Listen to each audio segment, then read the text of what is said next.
Welcome to our press briefing with Police Brigadier General Randolph T. Tuanyo, our Chief Public Information Office. At this moment, let us hear the statement of the press of our Chief Public Information Office. Thank you, Ms. Pate. Magandang umaga po sa ating lahat. Muli sa ngalan ng ating Chief ng Philippine National Police, Police General Jose Melencio C. Nartates Jr. Narito po tayo para magbigay ng update sa mga ilang pressing issues. Una po, kaugnay ng May 1 Labor Day activity, napagpasyahan po ng pamunuan ng Philippine National Police sa utos po ng ating PNP na General Nartates na from heightened alert status to full alert status. Ang deployment po natin ay mananatiling 106,000 plus. Kung mapapansin po ninyo, ang support units po ng deployment dyan ay 3 lamang. Ngunit sa sinabi po ng GPNP na mas maigi na po na gawing from heightened to full alert para kung sakasakaling kinakailangan ay mas marami tayong personnel na maidi-deploy kung kinakailangan. Nananatili naman po na wala pong threat na natatanggap ang Philippine National Police. Magkagawin pa man ay tuloy pa rin ang monitoring po natin just in case po na kinakailangan po. Any question po about sa alert status? Yes, sir, Vic. Oh. Yes, sir. Yung mga nag-apply ng permits, nabigyan na po ba? Kausap po natin ngayon ang RPIO ng NCRPO.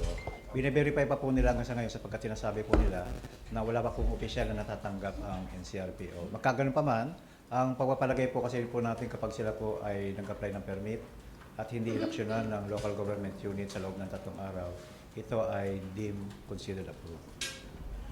Sir, yung venue kung saan nila isasagawa yung mga activities nila, may nadagdag po ba? Wala pa po. Bukod doon sa nabanggit natin kahapon, malima, kasama na po dyan yung pong UP Diliman, yung Rotonda, DSWD, at ilang mga eskwelahan at palengke dito sa Quezon City at sa Manila po. Sir, kahapon you mentioned may 3 lang nag-apply. Maybe no kung ano ng grupo tayo, sir. Yung nag-apply. Ibibigay po namin sa inyo, kasama po dyan yung mga Kilusang Mayo 1 at mga alyansa po na grupo na nag-apply po. Sir, ito pong deployment across the country na po ito. Across the country po yan, sa buong nationwide na po yan. Sir, gano'ng malawak or gano'ng malaki yung activities na gagawa ng mga rallyista? Kasi since Labor Day ito, baka i-ugnay na naman doon sa issue ng corruption. Apo. Kasama po yun doon sa nakita natin na reason na nilagay ng mga ibang grupo na nag-a-apply ng permit. Yung nabanggit niyo po na reason. Pero ang majority po na kadahilanan doon sa permit nilagay nila ay tukol po sa araw ng paggawa po talaga. Sir, may nakita na ba kayo posible magiging position ng probable cause and constitutions ni Vicky Sara doon sa magiging rally bukas? Hindi po yan kasali doon sa reason na nakita po natin doon sa kanilang application. Ang nakikita po natin kadahilanan na nilagay nila ay tungkol sa araw ng paggawa at yung issue di umano ng quote-unquote corruption po. Sir, initially heightened alert, bakit tayo nag-full alert? Sapagkat mapapansin po natin na 3 national support unit lang po ang kasali doon sa original na deployment na 106. Pero napagpasyahan po ng ating GPNP na si General Nartates na lahat na po ng unit cancel na po ang all leaves para po makita na kung kinakailangan lang na deployment ay nadyan lang po, madali po tayo mag-deploy. Wala naman tayong, sir, security adjustment dun sa full alert status, sir. Nanatili po kung ano yung security adjustment natin nung binigay natin yung heightened alert status. Ganun pa rin po, ang magiging pagkakaiba lang po, magiging 100% yung ating PNP personnel na papasok. Thank you, sir. Sir, may na-monitor ba tayong paggalaw ng mga retired military official? Wala po tayo na monitor kaugnay ng nasabing usapin at pati po yung mga threat na sinasabi natin, wala rin po. Pero sinasabi natin, bahagi na po ng trabaho ng Philippine National Police na ipagpatuloy po ang monitoring sa mga nasabing bagay o inspection. Sir, yung sinabi ni Senator Lacson, Senator Lacson na nag-aano ang mga senior na mga retired na mga sundalo sa nagre-recruit para sa destabilization plot. Sir, ano masasabi ng PNP regarding that? Nananatili po na apolitical ang Philippine National Police. Hindi po makikisalo o makikihalo sa mga usapin pang-political. Ang pangunahing mandato po natin ay peace and order po. Pero sir, may ginawa na ba tayong validation among our ranks kung may mga nare-recruit na or kinakalabit ng maka-retire para sumali ron, sir? Hindi na po kinakailangan ng Philippine National Police na isagawa yung tinatawag na quote-unquote na loyalty check na inyong binabanggit sapagkat solide po ang Philippine National Police sa pamumuno ni General Nartates. Ang aming pong loyalty ay nananatili po sa konstitusyon po. Sir, doon lang sa application para sa permits, kailan sila nag-submit ng kanilang request? Magmula po, mag-uusap tayo kahapon, ito po ay 2 days, ngayon po ay 3 araw. So inaasahan po natin na itong araw na ito, kung may lalabas na official na permit na ibinigay po sa kanila, ang nabanggit nga po natin, kung sakasakali naman po na sila hindi mabigyan, pagpapalagay po natin na deem approve yung kanilang application makaraan ng 3 araw po. Sir, So pwede, so para lang malinaw, sir, dahil ito yung third day, tomorrow, kung wala lumabas today, di ma-prove na siya. Yeah, opo. Inaasahan kasi po ng Philippine National Police na mas magaganda yung magiging coordination natin sa mga leader ng mga nasabing grupo kung ma-approvean po yung kanilang permit para mapag-usapan kung ano ang kanilang mga requirements, halimbawa sa security, deployment, etc. po. Sir, may estimate na, particularly dito sa Metro Manila, na magsasagawa ng mga kilos protesta? May binigay po sila na numero na yung mga nasabing 5 grupo, pero inaasahan naman po natin na times 3 po ang preparations ng ating pong Philippine National Police. Walang eksaktong numero ang binigay ang NCRPO, pero sinasabi po natin na handa po ang Philippine National Police, especially po yung NCRPO, kaugnay ng deployment natin ng PNP personnel. Ipakita po natin yung deployment ng by region po. Kung makikita po natin, dahil nga po ang bulk ng mga kilos protesta, usually pag May 1 po ay nasa National Capital Region. Kung makapansin po natin na ang deployment po nila dyan ay 16,000 plus po. Sir, dun sa Cebu, kasi may pinaghahandaan silang ASEAN, but at the same time, of course, may mga inaasahan din na mga rallies doon. Ano pong paghahanda ng PNP doon? Isa po yan sa kadahilanan kung bakit inayangat po natin from heightened to full alert.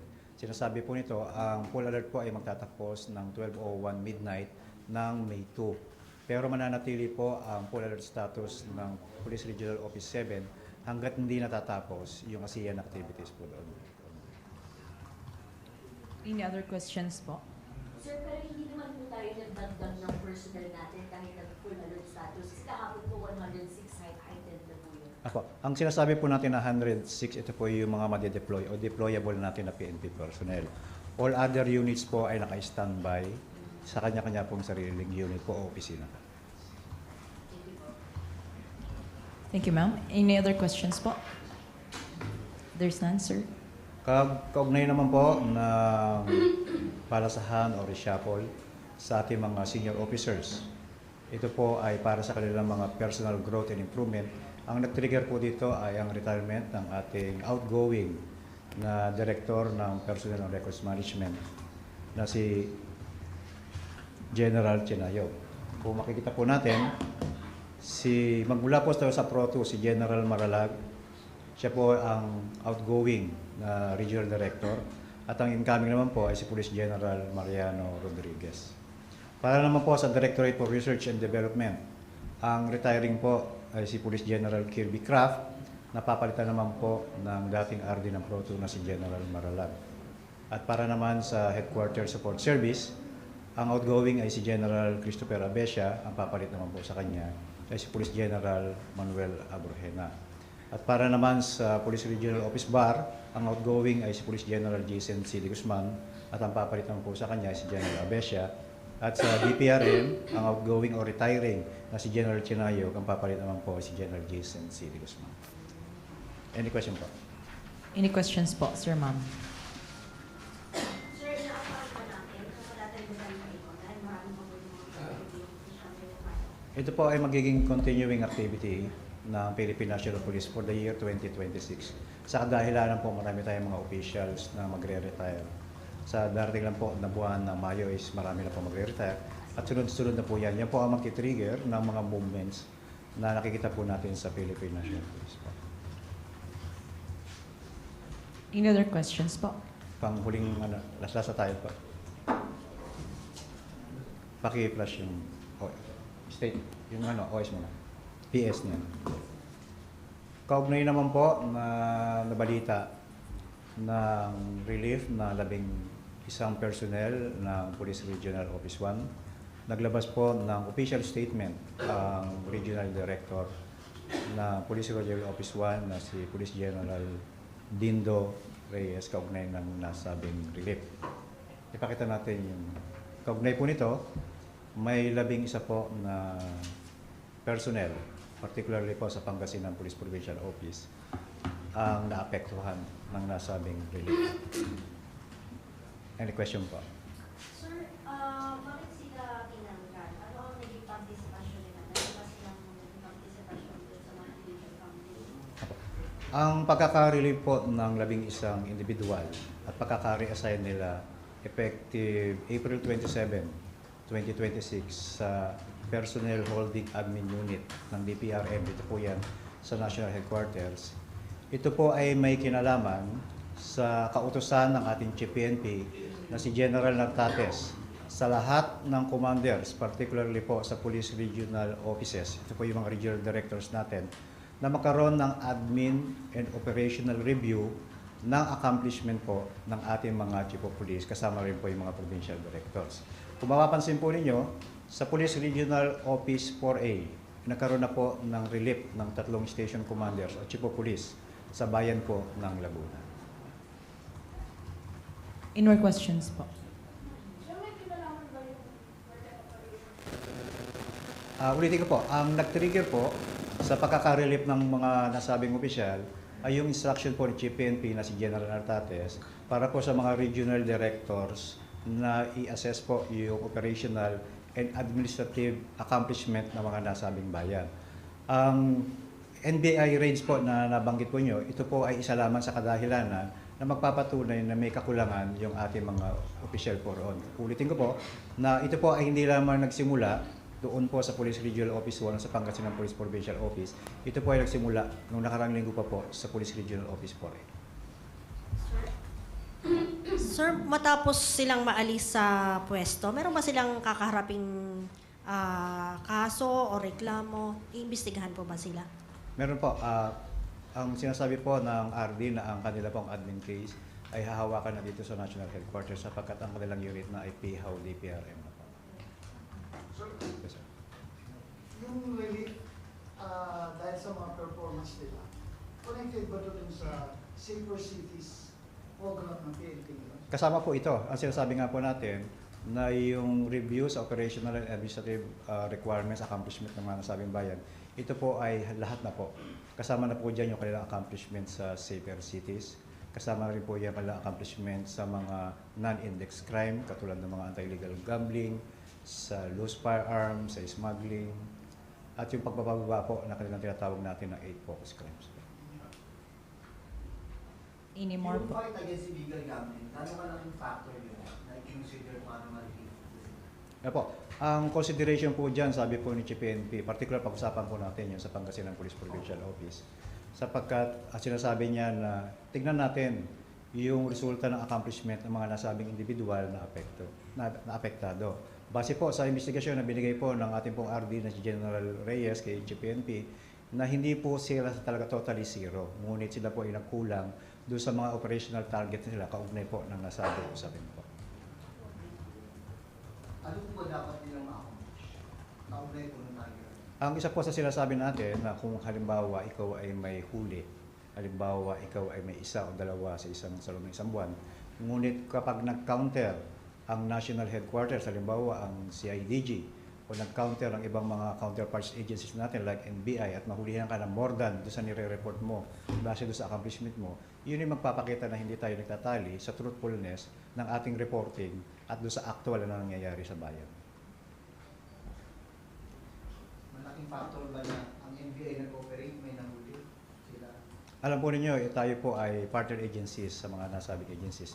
Hindi lamang naman po ang PNP unit ang maaaring mag-operate ng nasabing operations, particular sa illegal gambling. Yan po ay dahil since partner agencies po natin sila, malaking bagay din na ma-counter din ng ibang agency yung mga nire-report po ng ating mga police regional offices. Any more po? Yung, Yes, ma'am. yung nangyari sa Pangasinan, ano pong message nito gustong nyo i-impart dun sa iba pang mga provincial offices? Nais natin pong linawin na matindi po ang paninindigan ng ating GPNP na si General Nartates na magbigay siya ng instruction sa ating mga regional director na magkaroon ng operational at administrative review ang lahat ng mga regional directors sa kanilang mga provincial directors at chief of police. At sinasabi nga po natin, marami pong dyan nag-aantay ng mga ating mga police officers na qualified din naman na maaari naman ng kulan, na maaari mag-deliver base doon sa requirements po ng ating GPNP. Sir, labing isang lahat official po ito, napalitan na ba sila sir, sa pwesto?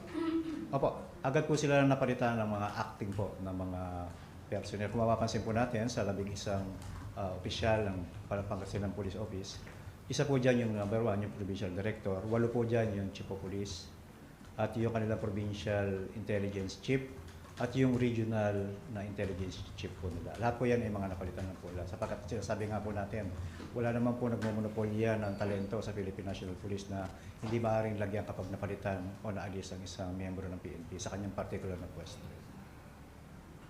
Isa po kasi sa posibleng impression na maibigay nito na ganun kalawak yung mga narinig. Mga ganun din kalawak ang problema ng wedding doon sa lugar o ibang kapitan ng Biscayne, Pangasinan po ang sinasabi. Ano po bang sitwasyon ko? Dalawang bagay po kasi ang School of Thought kapag nag-ooperate po ang miyembro ng Philippine National Police. Hindi lang po sa illegal gambling, maging sa illegal na droga. Sinasabi po niyan, halimbawa, bakit mas marami daw po ang confiscation natin, halimbawa, sa illegal na droga kumpara sa mga nakaraang panahon o administrasyon. Ang tanong po nila, sinasabi po na dahil ba na mas maraming mga illegal drugs? Hindi po. Ito po ay nagbago po tayo ng estratehiya sa pangunguna po ng ating presidente at ng SILG at ng GPNP kung paano natin isasagawa yung mga ating operations. Hindi nangangahulugan mas marami yung, kung dahil mas marami po yung confiscation natin sa illegal na droga, mas dumami po. Kundi mas iniba natin yung estratehiya natin, ang tinarget natin yung mga high value individuals po natin, hindi yung mga street level na mga pushers. Ganoon din po yung ating analogy sa illegal gambling. Mas ginandahan po natin yung ating mga operations. Kung makikita natin na seryoso ang ating pong GPNP, na kapag sinabi mo na meron o kulang, i-validate po yan ng Philippine National Police, ng ibang partner agencies.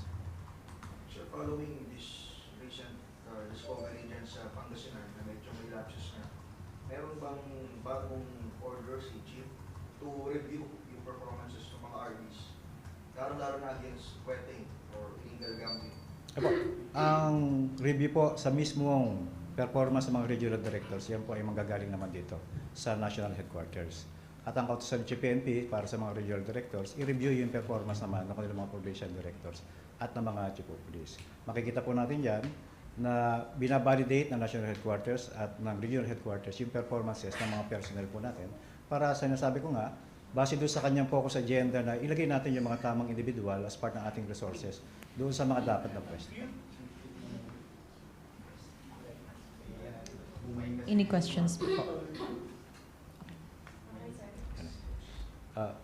Thank you very much, sir. Let's proceed to the closing statement. Bilang panghuli po, sinasabi po, lilinawin po ng ating Chief Philippine National Police na si General Nartates, ang nasabi pong pagkaka-relief ay hindi po kadahilanan na nasabing pagkaka-aresto ng NBI-Reds. Ito po ay isang buwan na niyang binigyang kautusan ng ating mga regional directors na magkaroon ng operational administrative review sa ating mga provincial directors at sa ating mga chief of police. Nabanggit ko nga po na ito po ay nagsimula na ang relief ng ating pong 3 chief of police sa Police Regional Office 4A, particular po sa Laguna. At ito ay magpapatuloy ng ganitong klaseng operational review na kapag sila ay nagkulang sa kanilang mga targets sa non-index at saka pagpapababa ng focus crimes, mananatili po ang pag-aalis ng mga tao at paglalagay ng mga tamang opisyal sa mga nasabing pwesto ng mga bakante.